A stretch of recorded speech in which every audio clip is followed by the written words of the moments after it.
In fact, he got home this afternoon and texted me a little after 4 and said, I am just not feeling well, and asked me if I could fill in for him tonight. So I told him I would. And so here I am. We'll see how this goes. So remember to put Brother John on the prayer list. Brother Raymond, will you open us in prayer, please?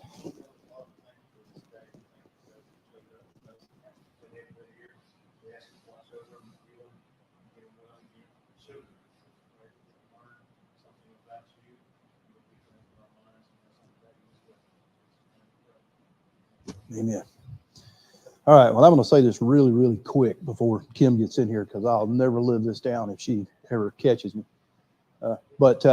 So when Brother John texted me this afternoon, I'm like, oh my God, what am I going to teach on?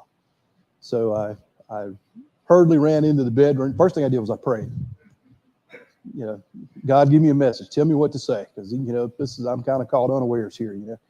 So I'll never admit it that she was an answer to a prayer, but she was. I'm sitting there in the bedroom and sitting there on the edge of the bed. And I'm looking at the Bible and I'm flipping around.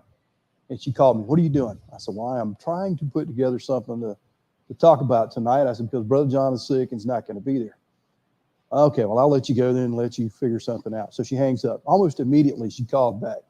And you got to understand, this lady has a knack for being able to call me at the absolute worst possible time. It is a gift, and she has been doubly blessed with it. So here she is. She calls me right back, and I'm thinking, will you please leave me alone so I can figure this out? But she got on and she says, I got an idea for you. She said, I'm just going to throw this out there. She says, but it just came to me. She said, talk about the season and Christmas and what Christmas is all about, and how we sometimes lose sight of that because we're running around like a rat race. And we just need to slow down and remember the reason, for the season, and everybody just kind of chill out a little bit. And I said, okay, that's a pretty good idea. So the more I thought about that, the more the good Lord kind of gave me stuff, rattling around in my brain to come and talk about. So I'll admit it to y'all, but she was an answer to a prayer. Now, I'll deny that till the end, but she was. So I'm sitting there and I'm thinking, well, what am I going to say? And I thought about that idea that she had given me, and I thought about the 2nd chapter of Luke, with what we always read, for the Christmas story. Now, in those days, a decree went out from Caesar Augustus that a census be taken of all the inhabited earth. This was the first census taken while Quirinius was governor of Syria, and everyone was on his way to register for the census, each to his own city. Joseph also went up from Galilee, from the city of Nazareth to Judea, to the city of David, which is called Bethlehem, because he was of the house and family of David, in order to register along with Mary, who was engaged to him and was with child.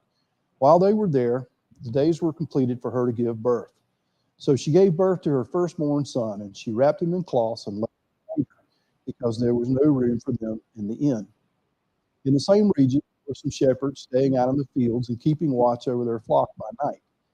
And an angel of the Lord suddenly stood before them, and the glory of the Lord shone around them, and they were terribly frightened. But the angel said to them, do not be afraid. Behold, I bring you good news of great joy, which will be for all people. For today in the city of David there has been born for you a Savior, who is Christ the Lord. This will be a sign for you. You will find a babe wrapped in cloths and lying in a manger. And suddenly there appeared with the angel a multitude of the heavenly host, praising God and saying, Glory to God in the highest, and on the earth peace among men with whom he is pleased. When the angels had gone away from them into heaven, the shepherds began saying to one another, Let us go straight to Bethlehem then and see this thing that has happened. The Lord made known to us. So they came in a hurry and found their way to Mary and Joseph and the baby as he lay in the manger. When they had seen this, they made known the statement which had been told them about this child. And all who heard it wondered at the things which were told them by the shepherds. But Mary treasured all these things, pondering them in her heart. The shepherds went back, glorifying and praising God for all they had heard and seen, just as had been told them. So I went a little further than I was actually going to talk about today, but I thought it was interesting about the shepherds, because Brother John's message the other day about the wise men being first international missionaries. Who were the first missionaries? The shepherds. It surely was. So when I read that, I thought, hey, that's an interesting fact. So they were the first missionaries. But the part I was thinking about Let me flip over there again. Talk about rat race. I mean, we run around here at Christmas time and we're trying to get everything done. And I don't know about y'all, but this week's been pretty busy for us trying to do this and that. Our house is the house that most of the family winds up coming to, for Christmas. So we're running around, spick and span, is that clean, all this kind of stuff. Plus, you got to get all the food, and we've got Christmas Eve at our house for the family, and then other parts of the family are coming, for dinner on Christmas Day. So we got to go buy all the food this week. Got to get all that done. We got to get all the shopping finished up, all of that kind of stuff. And I thought it was interesting because I was reading a devotion the other day, and it was talking about Joseph, and just how little Joseph is mentioned, in the Bible. And it's true, because after you go from this part, when they come back from Egypt, after God sends his angel and calls them back from Egypt, you really don't hear any more about Joseph until Jesus is 12, when he's, in the temple and they go back to find him. And then after that, it just kind of fades out. You never hear any more about him. So I was thinking about that. And as I was reading this passage this afternoon, it kind of caught my eye. And I thought about it, just how many verses are in here that talks about the journey that Joseph and Mary made, to go to Bethlehem. So it says, starting in verse 4, that Joseph also went up from Galilee. And then by the end of verse 7, she's given birth to Jesus in the manger because there was no room in the inn. So 4 short verses is all they talked about that. And I thought that was interesting, because how many folks have seen the kids' movie, The Star? Yeah, so I'll admit it. It's on tape. I absolutely love kids' movies. So Christmas time for me is a delight, because you got all the little Christmas carols and all the stuff that comes on. So I was watching that the other day, and for those that haven't seen it, it's a fictitious account of what I just read in Luke. It's about the journey that Mary and Joseph make to Bethlehem, to find a place to stay for the census. And while they're there, Mary gives birth to Jesus. And I thought it was interesting because it really shows a lot of detail in the story about what Joseph was going through, because look at the responsibilities that he had. I mean, he was trying to get him and Mary, and in the movie, they've got this donkey that they really would like to pull the cart, but he really has his own idea about what he's doing. And for most of the journey, he's off someplace else. And he finally shows up at the end and gives Mary a ride in, to Bethlehem.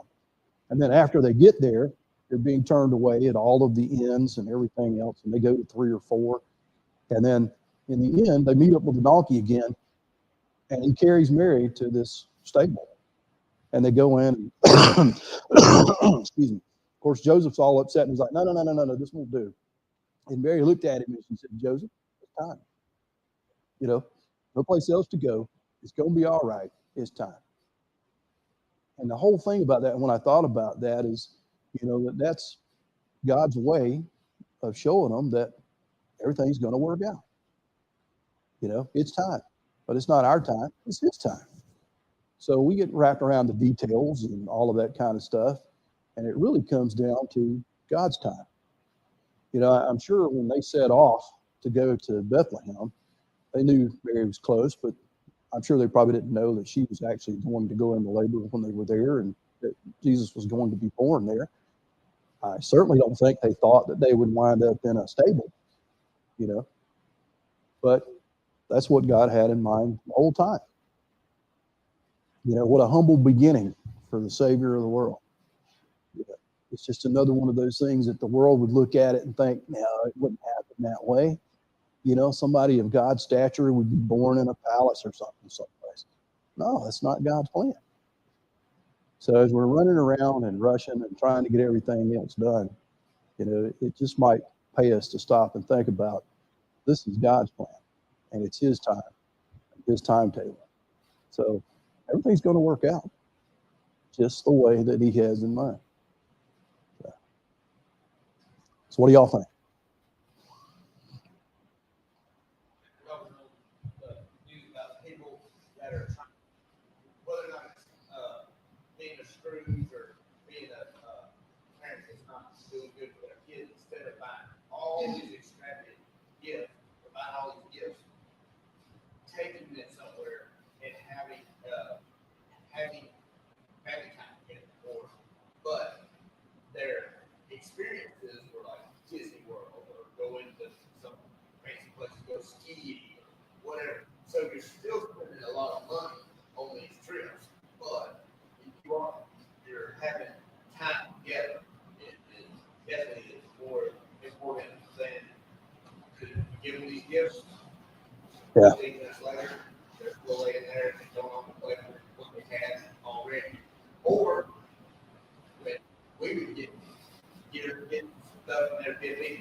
Yes.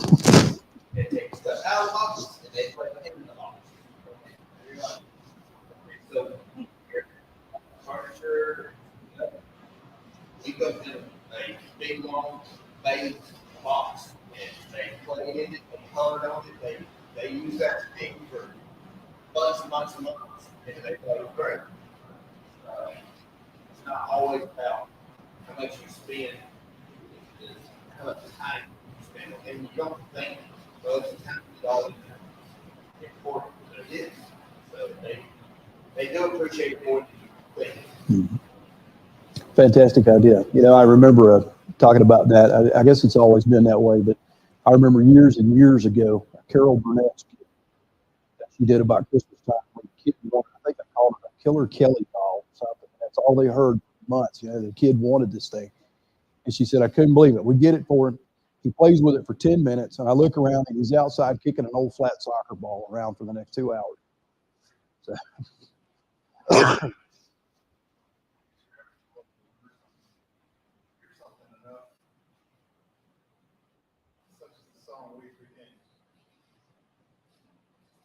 I learned this year that I never even thought about that they weren't necessarily candy, they were wise. Right. And everybody assumes it was 3, but it doesn't say 3. Nope. They assume that because it was 3 years.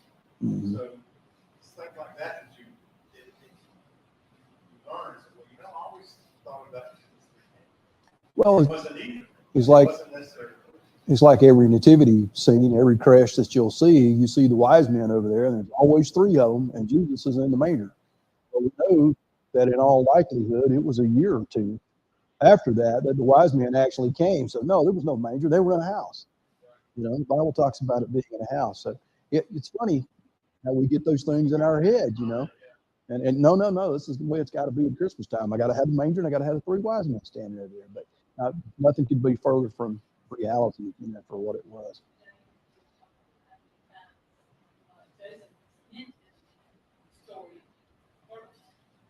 I read something on Facebook about that. They was a story about he was the least mentioned Mm-hmm. anybody in the whole story. He was on the mention line 3 times, 3 or 4 times. Mm-hmm. Jesus' word. Yeah, but I mean, he was his earthly father figure. So I mean, think of how important he was in his life and how little, you know, that we actually know.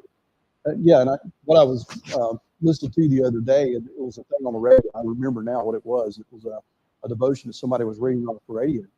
And when they got through at the end of it, they said, I'll give you a challenge. You know, all the Christmas carols we have, other than the secular ones, you know, they all talk about Mary and Jesus. And every time you mention, you know, Mary, you're mentioning Jesus and all this kind of stuff. And they said, how many Christmas carols can you name that has Joseph in it? And I thought of one. Joseph, dearest Joseph mine. The only one that I could come up with. And that's an old one that you don't hear that much anymore. But there is a song about Joseph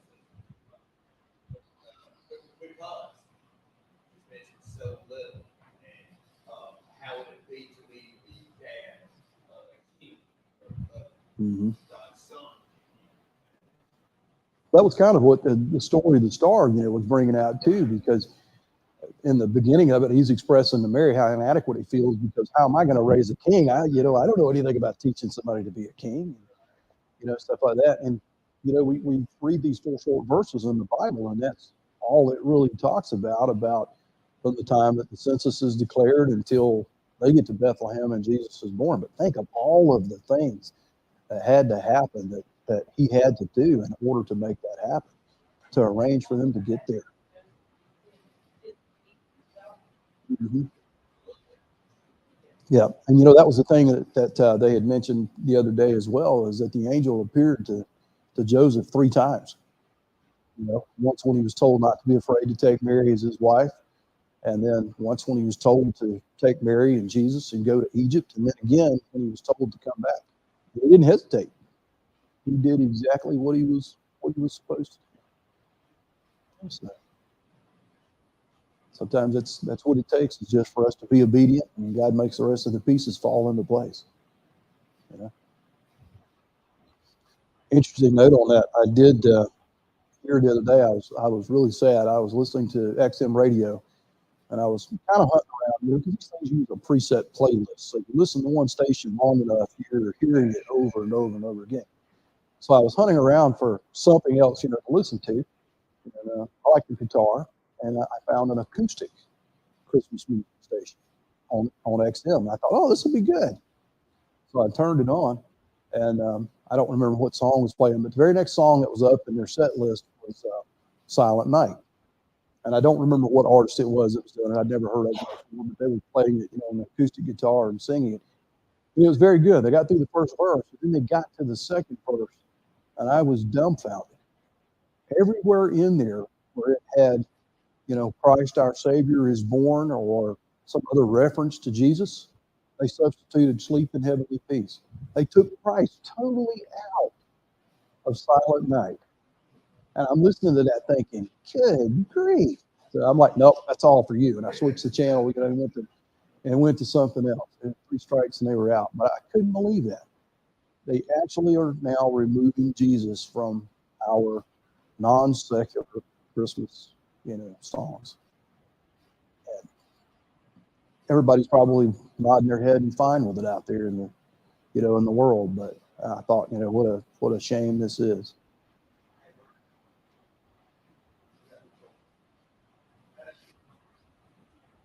Pastor was looking for a song to be able to sing where they didn't have musical influence with it. And that's the reason Silent Night quit. Silent Night was actually written way, 1700s, and it was written on a guitar. Yeah, it was written though for the guitar. The monk that wrote it for the guitar specifically. It was not, some composer that wrote this for some symphony. It was simply written for a guitar, but you could sing it without having one. Yeah.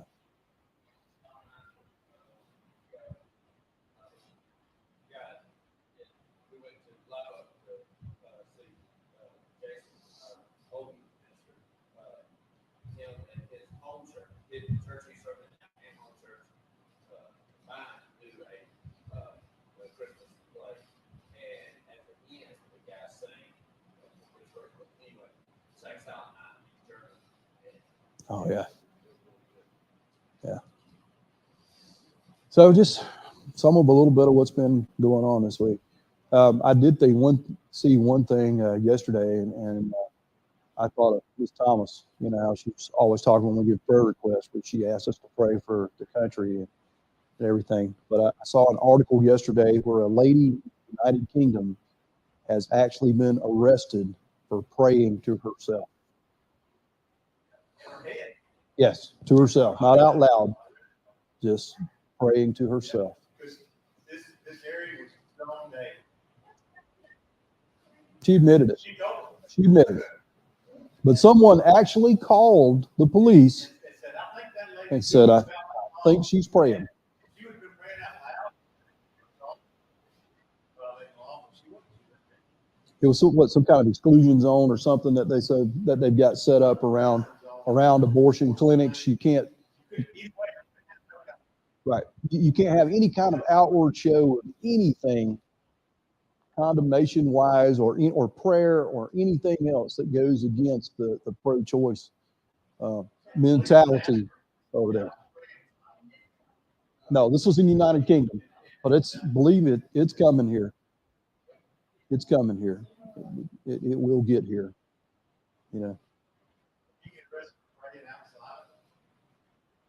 And then the article said at the end of it, because she admitted it, she said, yes, I might have been praying. She says, not all the time because people were distracting me. But, when I could, I was praying. She admitted it. But it said at the end of it that they were thinking about making all the United Kingdom this exclusion zone.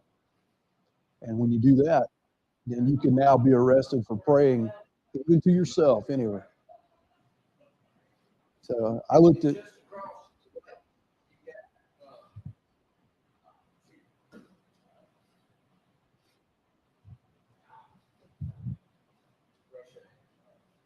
Ukraine. They're over there happy to go to church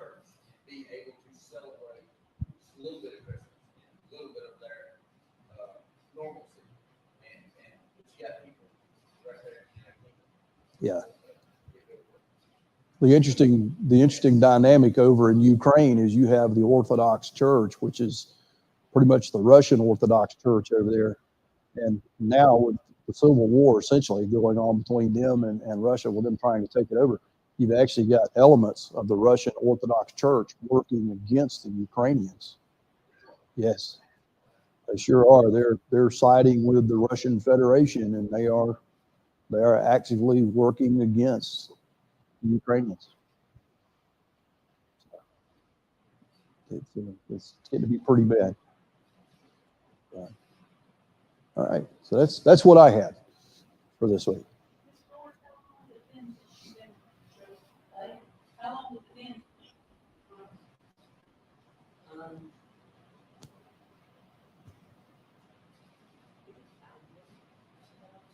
Christmas is a big thing up there. Yeah. So prayer requests for this week. Like you to remember mine and Kim's cousin, Cassidy Hightower. She is, I think, Hightower Emma, sorry. But she has the flu right now, and Chastity has some chronic lung issues that are really bad. Yeah, she's been in and out of the hospital quite a bit. At one point, they were trying to get her on the transplant list, and I think she was too sick to get on a transplant list. Yeah, so anything respiratory really throws her for a loop, and I think she's been diagnosed with this flu that's going around. So let's remember her, and also remember me. I'm up here barking like a seal and trying to get rid of this chest cold and congestion and junk, and trying to get rid of it. And another thing kind of going on with me that I have not mentioned to anybody. I talked to Brother John. I mentioned it to Raymond when I saw him over the weekend. I may have a congenital heart issue going on that I just found out about in the last couple of months. I found out it is a possibility. So I go to a cardiologist on January 25th to find out, but it's called long QT interval, which basically means that the bottom two chambers of my heart are beating slower than the top two. And if they slow down enough, they will get out of rhythm, and then it can be bad. So.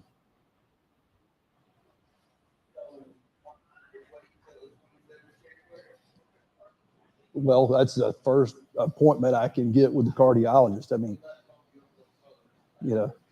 thankfully I'm not showing any symptoms. This was something back in November where I'm kind of prone to respiratory issues, and I was having a little bit of a cough, not like I've got now, but this was a totally unproductive cough. And I've had pneumonia a few times over the last 4 or 5 years, and I kind of know what that feels like. And I was afraid that was kind of what was cranking up. So I went to urgent care. And I felt, tight in my chest a little bit, in the bronchial tubes and stuff, breathing.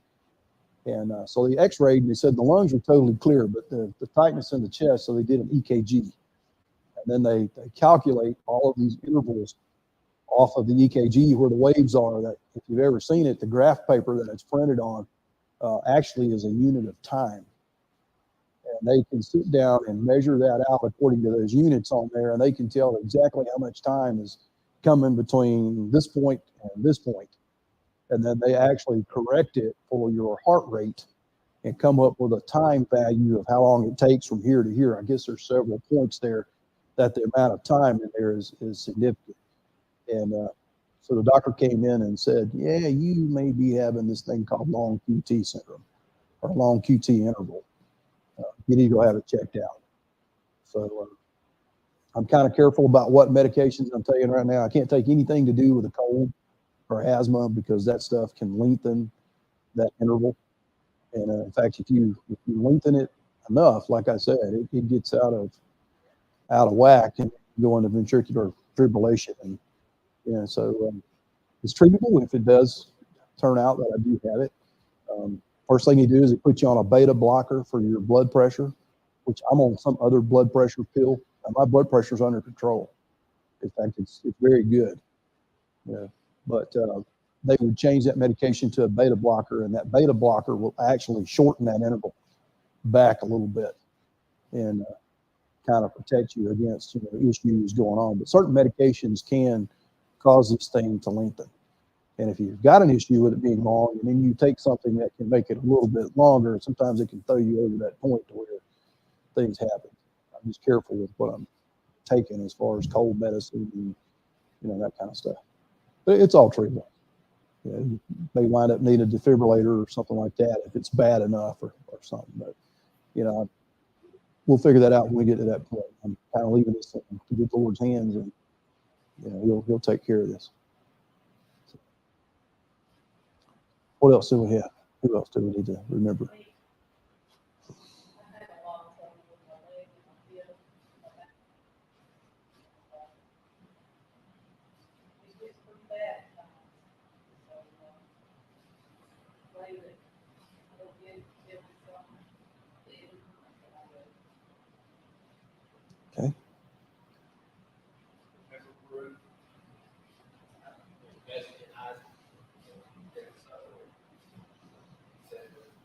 Lots of protests, lots of police out. That can have around the churches. They have got that stuff. Talk about the lady that was trying to get out of Palm Beach, the airport that she fly into. Yeah. And they were protesting at the airport, and she couldn't get out. Yeah. I had heard the other day there was about 5 different airports over there that they have closed down in Peru. So I guess that must be. I think it's a touristy kind of area, so it's draining a lot of people.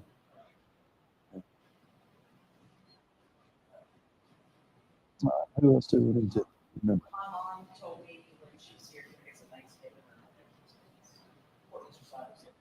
but they're trying to get all the caretakers, which are her sisters, on board with putting my grandmother in an assisted living, just because it's more than they can do.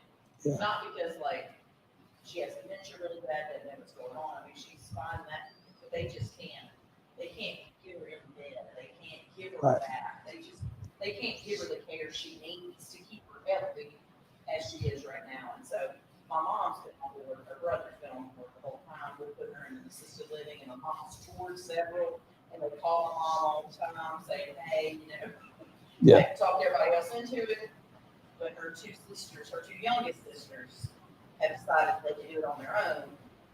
One of them has finally seen the light that she can't keep doing it. Even, she's the youngest one, she can't keep doing it. Mm-hmm. So they've just got the one that wants to be against what everybody else says, they got to convince her.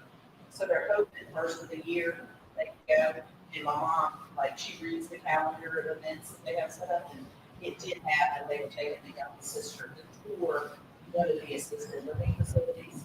And my mom went to an open house at one of them. She said they're very nice. She said they're clean, they interact well with the patients, and she said she felt good about it. She's good to see. So just pray that they'll make a good decision that's in everybody's best. Yeah, that's tough. I've never done that. Yeah, but one of the things that we found is that if you can get someplace that's very close, show up just all times a day. That's what my mom does now. She's not on the schedule. She wasn't on the schedule to take care of my grandma. She'd show up and see what my sisters were doing, what her sisters Yeah. were doing. She'd show up and see what the sitters were doing. We would do that with Dad when he was in Tallahassee in the assisted living place. We would show up at 10 or 11 o'clock at night, and we had code to the door. And we would come and go whenever we were ready. And we never had any problems or any issues with them. And I think that is a lot of the reason why, because we just showed up all times of the day or night.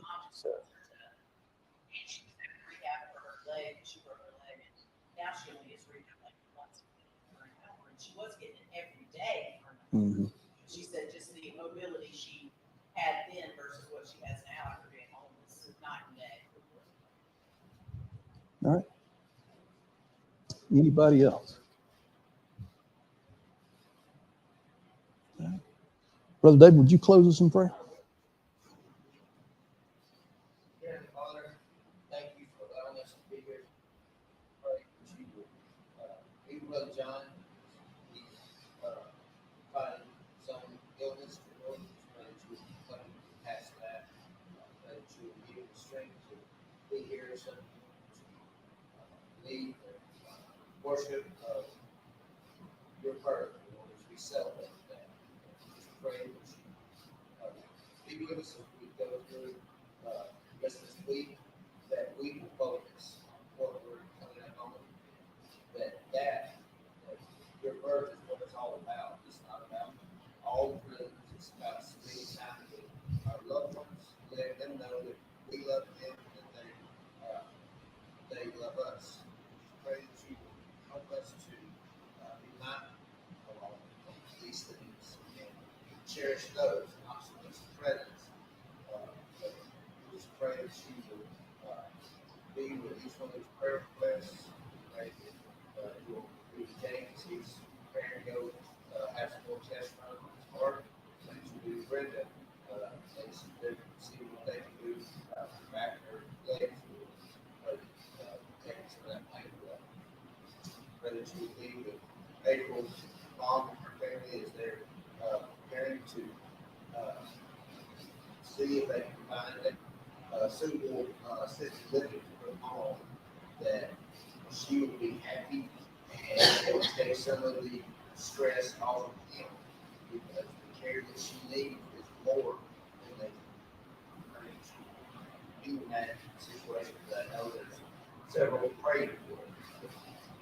Pray that you will continue to be with us and go throughout the rest of this season, that we will keep this season just all year long and not just, as he said, think about it. All of it. Show your love for God and us all. Pray that you will give us and go over our house. All these things, asking Jesus' name. Amen. We are dismissed.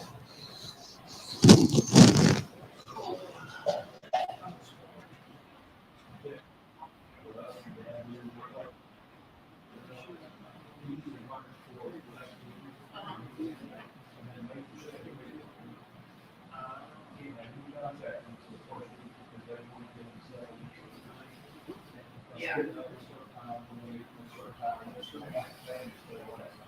That probably would be nice to them.